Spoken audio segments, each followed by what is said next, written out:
going to be covering on it, especially if it's a young rat. It's called the thymus. You have to remove that. The older rats don't have it so much. This is your diaphragm. Remember when we talked in the Nectaris, the falciform ligament that attached the liver to the body wall?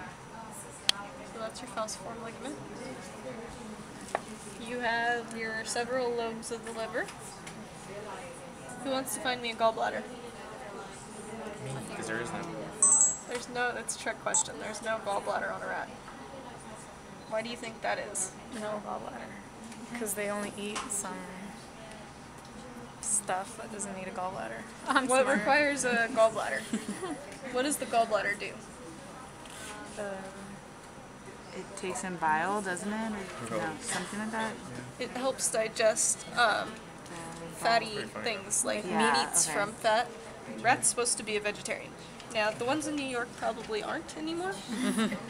But typically in the wild, rats would be eating grains and things like that. They wouldn't be eating human body parts. How would that affect them if they start eating meat?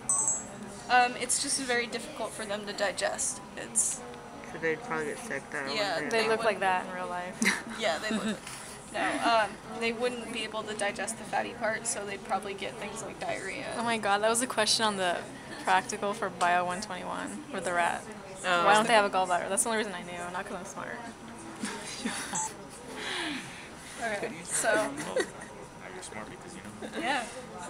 Okay, so that was your no gallbladder. Then you have your stomach, which has 3 sections. Your stomach, the portion that comes down from the esophagus, that portion is your cardiac portion. So it's going to make up basically the middle of your stomach. The blind pouch portion on the stomach is your fundus, not fundic, like in the Nectaris. Oh no. So slightly different terminology. Over here you have your pyloric region and your pyloric sphincter where it attaches to the intestine again. Can you move that? Show that. Right there is your pyloric sphincter.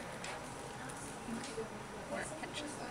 And this is your pyloric portion. Your stomach.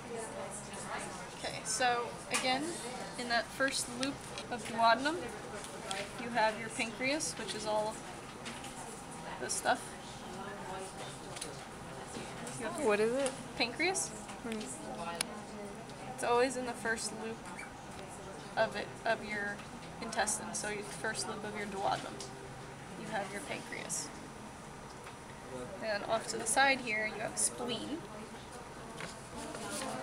And then off to the side here, you have something that looks like a little kidney bean, which would be the kidney. And look at that, you can see a nice, perfect little ureter. It still runs down there. We're not going over that until a little bit later, but still, fun to look at. Okay, so your duodenum is the first loop of your intestine. So from here, all the way around to about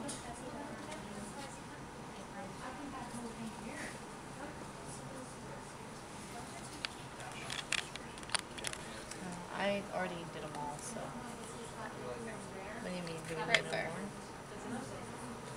So that's your duodenum. We're gonna have to do that in the test. Basically, we'd be really clear, we'd be more like we'd say what's this region of the intestine, and you could see that there's still pancreas there, it's still looping, it's the duodenum. If we were going for jejunum ileum, it would be the end that's kind of enlarged and I have to separate my intestine to find it. Okay, let's go backwards. So this is your descending colon, because it's going down. Makes sense, right? Descending colon. Okay. This is your transverse colon, because it's the part that's going across.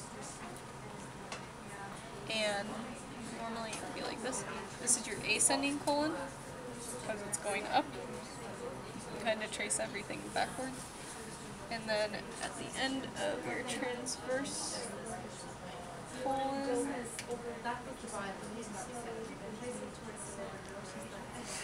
is your